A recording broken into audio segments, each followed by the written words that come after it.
With GridMaker, you can rearrange the order of the images in your layout. There's two ways that you can drag and drop the images.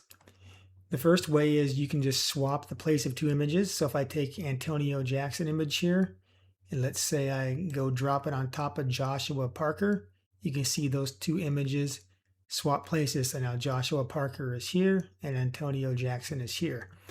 The other way is you could drop the image between two images and it won't swap them, it will push the other images over. So if I take Antonio Jackson and put him right here, and you see that middle blue line between the two images, if I drop it there, it shifts everything over one image.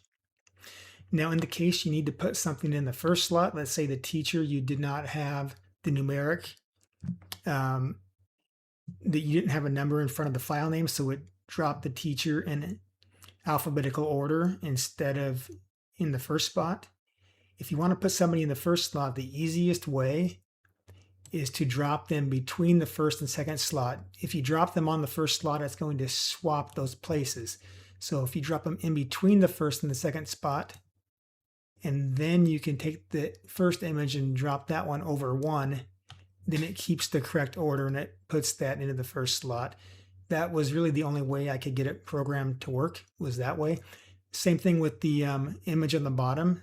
So let's say I wanted to put Micah Knowles in the last spot, drop that in between the second to the last and the last image, and then swap the places of the last two, and then that keeps the order. Or else what happens if you just go drop somebody on that last spot, you see it swaps the places.